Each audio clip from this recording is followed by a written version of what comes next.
Sunday lunch নিয়ে চলে এসেছি। নিয়ে নিচ্ছি গরম গরম ভাত,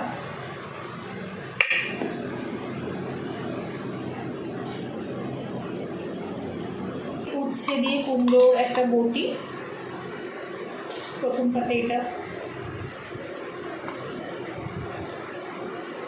এরপরে এখানে বানিয়েছি আমি মাছের মাথা দিয়ে বাঁধাকপির চচ্চড়ি।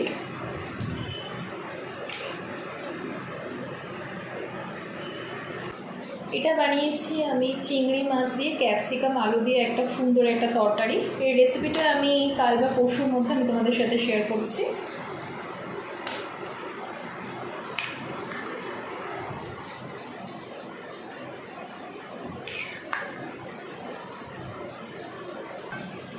এরপরে আমি এখানে বানিয়েছি আম দিয়ে রুই মাছ, কাঁচা আম দিয়ে।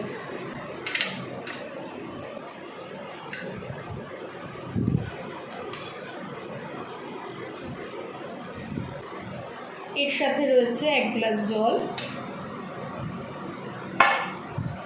তো এই হচ্ছে আমার আজকের লাঞ্চের থালি।